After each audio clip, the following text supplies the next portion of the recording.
Now we will solve exercise 3A, question number 4. Question number 4 says, expand and simplify each of the following expression. So 4A, question number A, that will be 4 into 2A plus 3 plus 5 into A plus 3. So at first we will multiply this 2A plus 3 by 4. Then what will happen? 4 into 2A. 4 2 ja 8A plus 4 3 ja 12 plus 5 into A 5A plus 5 3 ja 15. Here 8A and 5A both are like term. That means same. So we can say 8A plus 5A will be 13A.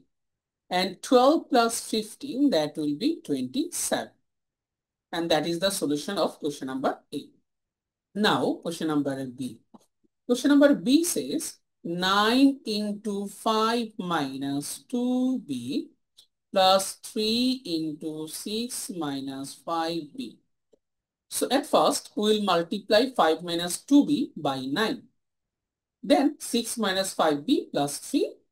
After the product we will add them. So 9 5s are 45 minus 9 2s are 18. Plus 3 6 are 18 minus 3 5s are 15. So here 45 plus 18, 45 plus 18 and minus 18b minus 15b. So 45 plus 18, 8 plus 5, 13, we have 1. So 4 plus 2 will be 6 minus 8 plus 5, that will be 3, we have 1. So 33. So the final answer of question number B will be 63 minus 33B. Okay. Now we will solve question number C.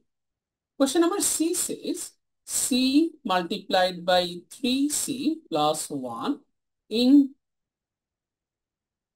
plus 2C into C plus 3. So here C multiplied by 3C will be 3C square plus C into 1C. Plus 2c into c will be 2c square plus 3 to ja 6c. So 3 plus 2, that will be 5c square plus 6 plus 1 7c. Last one, question number D. Question number D, if we multiply 6d into 5d, it will be 30d square minus 6d into 4, that will be 6 4 ja 24d plus 2d into 3d, that will be 6d square minus 2d into 2, that will be 4d. So 30 plus 6 will be 36d square minus 24. So minus 24 minus 4 will be minus 28. And that is the solution of question number D.